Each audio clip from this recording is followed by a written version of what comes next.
Dans cette vidéo, je vais partager avec vous 3 méthodes pour déverrouiller n'importe quel téléphone Android sans le code PIN, sans le schéma ni l'empreinte digitale. Ces méthodes vont être utiles dans le cas où vous avez oublié votre code ou votre enfant a tapé plusieurs fois un code erroné, ce qui a bloqué le téléphone, ou encore vous avez acheté un téléphone d'occasion et le vendeur ne vous a pas donné le code du téléphone. Alors sans plus tarder, on va directement commencer par la première méthode. Pour cela, nous allons utiliser l'option appel d'urgence. Alors je précise que cette option fonctionne sur les anciennes versions de Samsung, donc si vous utilisez une version plus récente de Samsung ou carrément un autre téléphone, vous pouvez passer à la deuxième méthode qui fonctionne avec n'importe quel téléphone Android. Alors une fois dans l'appel d'urgence, vous allez taper le code secret suivant, dièse 1 4 4 4 6 8 7 dièse, puis vous lancez. Si ça ne marche pas, comme dans mon cas, vous pouvez taper ce deuxième code secret, dièse 8 5 6 4 7 dièse, vous lancez et normalement vous allez accéder aux paramètres pour pouvoir réinitialiser le téléphone.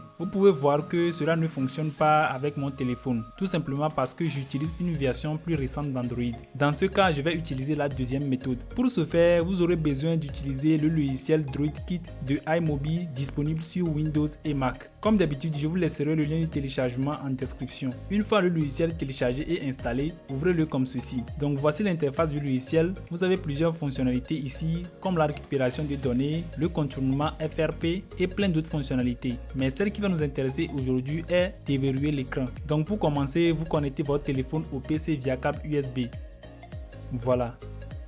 Ensuite, vous allez cliquer dessus. Ici, vous allez cliquer sur commencer. Vous allez patienter un tout petit peu. Puis vous cliquez sur supprimer maintenant. Là, vous avez deux options, une avec effacement des données de l'appareil et l'autre avec la conservation des données. Mais elles ne fonctionnent que sur les anciens modèles de Samsung. Vous pouvez vérifier dans la liste des modèles ici. Si votre téléphone se trouve dedans, vous pouvez choisir cette option pour conserver vos données. Sinon, vous utilisez la première option, donc je clique dessus. Là, vous allez choisir les options en fonction de si vous arrivez à éteindre votre téléphone ou pas. Dans mon cas, je ne peux pas éteindre le téléphone tant que je ne connais pas le code. Donc, je vais choisir l'option impossible de s'éteindre. En haut ici, vous allez sélectionner le type de l'appareil. Par exemple, appareil sans bouton accueil, avec bouton accueil, etc. Moi, je vais choisir sans bouton accueil. Donc, on va suivre ces instructions pour supprimer l'écran de verrouillage. On va rester appuyé simultanément sur le bouton volume bas et le bouton d'allumage jusqu'à ce que le téléphone s'éteigne. Immédiatement, vous laissez le bouton volume bas pour appuyer le bouton volume haut et dès que le logo apparaît, vous laissez le bouton d'allumage. Voilà, une fois en mode récupération, sur le logiciel, vous allez cliquer sur cette flèche, puis vous suivez les dernières étapes pour finaliser la suppression du code. Vous allez venir sur l'option Wipe Data Factory Reset, ensuite rétablir la configuration d'usine.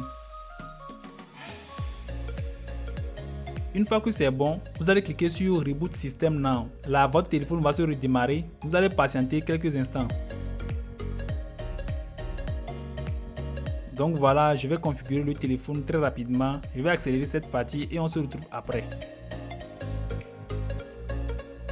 Comme vous pouvez le voir, j'ai maintenant accès au téléphone. Je peux l'utiliser normalement comme un nouveau téléphone. Très pratique, n'est-ce pas? Alors sans plus tarder, on va terminer par la troisième méthode. Cette méthode a quelques limites, je vous explique après. Donc rendez-vous sur le site Localiser mon appareil. Une fois sur le site, vous allez vous connecter au même compte Google que sur l'appareil qui est bloqué. Et là, vous aurez la possibilité de rétablir la configuration d'usine de l'appareil. Donc vous suivez les étapes pour finaliser cela. Comme je l'avais dit, cette méthode a plein de limites. Par exemple, si l'appareil qui est bloqué n'est pas connecté à Internet ou si vous l'avez acheté d'occasion. Bref, pour éviter tout ça, vous pouvez utiliser la deuxième méthode avec le logiciel DroidKit. À mon avis, c'est plus pratique. N'hésitez pas à me dire en commentaire ce que vous en pensez. Quant à moi, je vous dis à très bientôt.